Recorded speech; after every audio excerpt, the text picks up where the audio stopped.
Quais são as características de um adestrador punitivo? A maioria das características que esses adestradores utilizam é na base da punição positiva. A gente vai abordar esse assunto aqui bastante hoje. O meu nome é Alexandre Figueiredo, para quem ainda não me conhece, eu sou médico veterinário comportamentalista canino.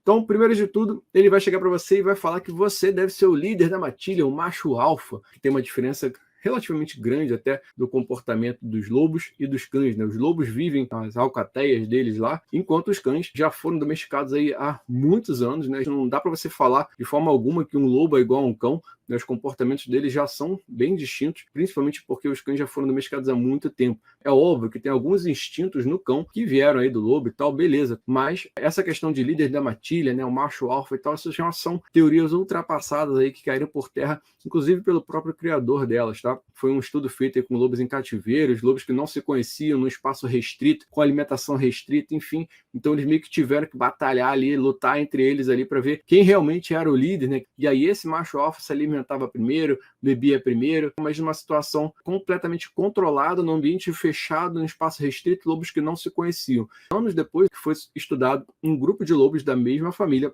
e aí percebeu que tinha uma hierarquia, onde tinha o casal, que era o casal dominante, depois vinham as ninhadas abaixo dele, ou seja, como se fosse uma escadinha. Isso na natureza, né? Ou seja, onde eles podem fugir se alguém está sendo incomodado, né? Coisa do tipo. Mas no caso dos cães isso não existe, tá? Não tem essa hierarquia, essa escadinha aí, isso daí já foi caído por terra, beleza? Então, quando ele fala que você deve ser o líder normalmente é quem que dá o exemplo, é aquele que cobra, mas ele está junto, ele participa, ele quer a evolução de todo o grupo, né? E quando eles falam que você deve ser o líder, na verdade, eles estão querendo dizer que você deve ser o chefe, porque o chefe é aquele cara que só manda, que só dá bronca, que só quer saber de corrigir, nunca quer saber de incentivar, de dar apoio, de estar junto com você. Ele quer só dizer que você está errado, que você está fazendo errado, que você está atrasado, te corrigir de alguma maneira. Então, na verdade, eles deveriam dizer que você tem que ser o chefe da matilha. Aí sim, eles poderiam estar falando da forma que eles realmente querem dizer. Então, se alguém já chega para você falando isso, porque você tem que ser o líder da matilha, já bota um pezinho atrás com ele, tá bom?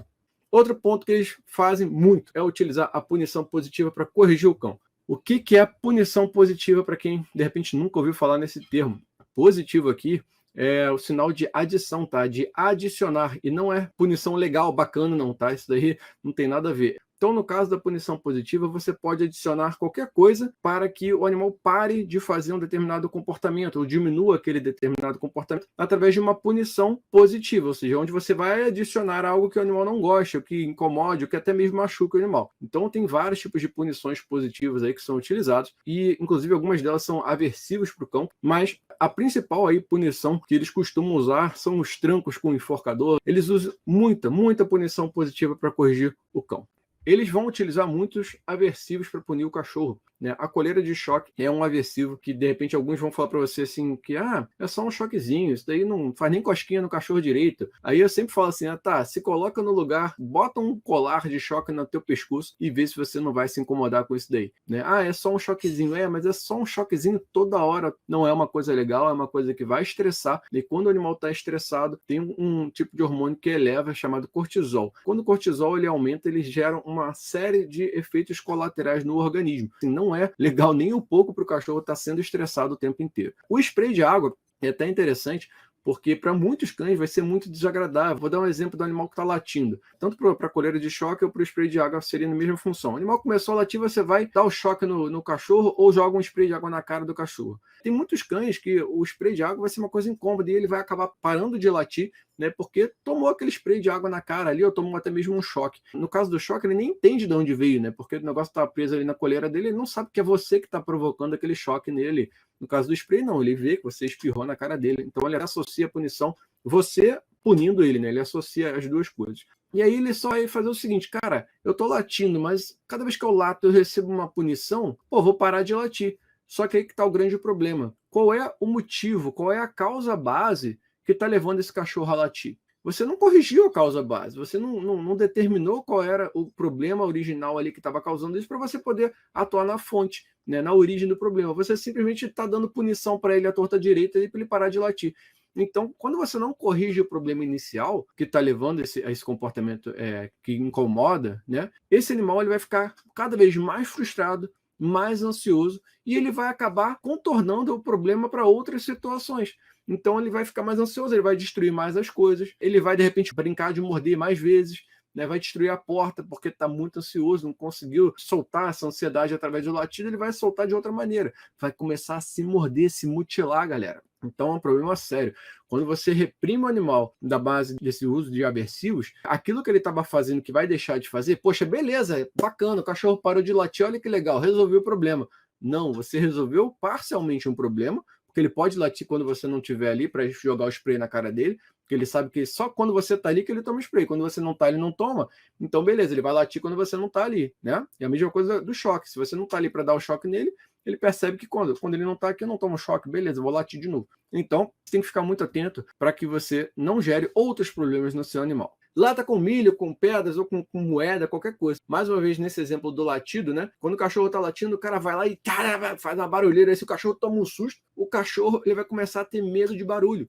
Olha só, você está criando um outro problema no cachorro, né? Ah, ele vai parar de latir, beleza, vai parar de latir, a que custa? Né? Primeiro ele vai ficar com aquela ansiedade aumentada, porque latir é uma forma dele diminuir a ansiedade dele. Mas aí agora você está gerando um outro problema no cachorro. Esse cachorro vai ficar com medo de barulho. Olha só, você está tentando contornar um problema causando outro. Não é legal, tá? O adestrador, ele falava que você deveria dar um tapinha no focinho do filhote toda vez que ele fizesse algo errado, né? Ou seja, é aquele cutucão, né? É aquela agressão, no caso seria uma agressão. Ah, tudo bem, não é uma pancada muito forte, muito violenta, é só um tapinha e tal. Cara, mas aí depende de como você interpreta isso, de como o cachorro interpreta isso. Qual é a força que você vai utilizar e tal. E aí, realmente já passa a ser uma punição positiva. Você está adicionando algo, no caso, a batida, né, o contato direto ali no animal, para que ele pare de fazer algo. Então, completamente errado isso. E o uso de enforcador e guia unificada, galera. Enforcador são duas palavras juntas. Ela enforca e causador. É um ponto polêmico aqui, porque tem muita gente que defende o uso de enforcadores, de guia unificada, que é a mesma coisa. Qualquer coisa que você enforque, né, o pescoço do animal, como no caso dessa foto, você vai estar gerando um aumento da pressão intracraniana, porque você vai estar comprimindo aqui os vasos principais, né? Além do que, você vai estar aumentando a pressão intraocular também. Então, isso tudo constante, não é uma vez que isso vai causar um problema, tá? Mas isso tudo de forma constante pode lesionar, sim, pequenos vasos, né? Dependendo do olho, pode até levar a um descolamento de retina, dependendo do aumento da pressão intraocular. Isso causa dor no animal. Então, gente, é uma sequência de absurdos quando você faz o uso constante desse tipo de ferramenta para passear, por exemplo. Muitas coisas que os adestradores punitivos fazem na hora de ensinar o animal a passear é botar exatamente o enforcador lá no alto, bem aqui atrás da mandíbula. E olha, eu ouvi isso de um cara, tem um programinha aí chamado Encantador de Cães, mas eu ouvi da boca dele falando assim, olha, você tem que colocar a guia unificada, no caso o enforcador, ele usava a guia unificada, bem aqui no alto, que é onde é o local que mais dói no cachorro, do pescoço dele, porque é onde é mais sensível. Aqui é a região onde tem menos musculatura, né? Tem aqui um ossinho também da base da língua, tá? Que é bem sensível, é um ossinho bem fino, inclusive. E eu vi esse episódio, ele pegava um dog alemão, né? Ou seja, um bicho enorme, que ele tinha um medo de entrar num determinado estabelecimento lá.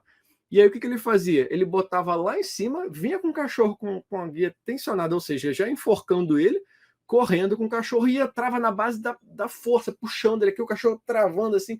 Nossa, é uma cena horrível. Aí ele falava que depois que ele entrava com o cachorro, aí ele soltava lá, relaxava, aí o cachorro ficava lá em freezing, que é estado de congelamento, de tanto medo e pavor que o cachorro estava, o cachorro ficava congelado. Ficava, sei lá, uns 5 minutos ali ou mais congelado, eu não lembro quanto tempo foi. Aí depois, com o tempo, ele vai começando a relaxar e tal. Mas, cara, olha que horror, olha que cena apavorante, né? Você está levando um pico de estresse absurdo nesse animal, fora os traumas que ele pode ter causado nesse cachorro aí, que a gente nunca vai saber. Mas, galera, assim, é muito prejudicial esse tipo de ferramenta, né, para usar para passear com o cachorro. Né? Aqui perto de casa mesmo tem alguns adestradores que usam, e eu vi, né, recentemente eu vi eu vi ele botando lá em cima e andava com o cachorro com essa guia unificada totalmente esticada, ou seja, provocando um enforcamento constante no cachorro, tá? Sério, não tem como eu ver uma cena dessa, sabe, e pensar assim, caramba, sabe, qual é a cabeça desse cara? Assim, ele não entende que está machucando o cachorro o tempo inteiro, né? Que ele está levando a microlesões ali que com o tempo podem se ocasionar uma coisa maior, umas sequelas maiores para o cachorro. E é muito delicado isso, assim, principalmente para passeio. Algumas pessoas aí, alguns adestradores defendem a guia unificada, né, que eles tentaram mudar o nome, né, e tal, porque o enforcador é esse daí, que tem corrente, não sei o quê. A guia unificada é exatamente aquele barbantinho que eu mostrei. É uma guia que está unificada, ou seja, é uma coisa só, né? A coleira e a guia tá junto, né? Então eles botaram de guia unificada aí para ficar um pouco mais light, né, não tirar o nome do enforcador do meio, mas eles usam muito para fazer uma comunicação com o cão. Então eles dão pequenos trancos no cachorro e tal, que eles chamam de pequenos trancos, mas é aquele negócio, vai depender de cada um, né? Tem alguns que dão trancos de fato, né? Realmente deslocam o cachorro, né? O cachorro olha para o lado, pá, dá um tranco nele. Olha para o lado, pá, dá um tranco nele. Qual é o prazer que esse cachorro vai ter em passear assim, gente? Toda hora tomando tranco. Ah, porque depois de um tempo ele aprende. Claro, né? Ele não quer mais tomar tranco, não quer mais ser machucado, não quer mais ser agredido, né? Ele, óbvio que ele vai aprender, ele vai, não quer mais sentir dor, ninguém gosta de sentir dor, né? Nem os animais. Então, se toda hora o animal olha para o lado, toma um tranco, olha para o lado, toma um tranco, ele, em algum momento ele vai parar. Mas a que custo isso, ok? Então, não tem nenhum bem-estar nisso daí, né? Totalmente oposto ao bem-estar animal, né? Você lidar dessa maneira, e eu defendo muito a linha de conduzir através do bem-estar, sempre focando no bem-estar animal, tá? Então, jamais vocês vão me ver indicando, usando mesmo enforcadores ou guias unificados, tá bom? Nem que seja para um treinozinho de comunicação, coisa do tipo, assim como eles gostam de colocar também, tá? Olha, eu já dei aqui várias informações que, se vocês pensarem em contratar um adestrador no futuro, coisa do tipo, até já estão com adestrador, né? Vocês têm que observar essas coisas aqui, beleza?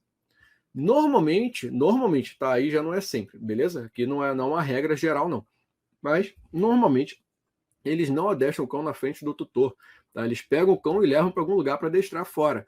Ou seja, em alguns casos eu até entendo, porque nem sempre o tutor vai poder estar junto, né? Óbvio, o tutor trabalha, né? Faz algumas coisas, tem a rotina dele lá também. Nem sempre vai ser possível que o tutor esteja junto, mesmo que o adestrador queira, né?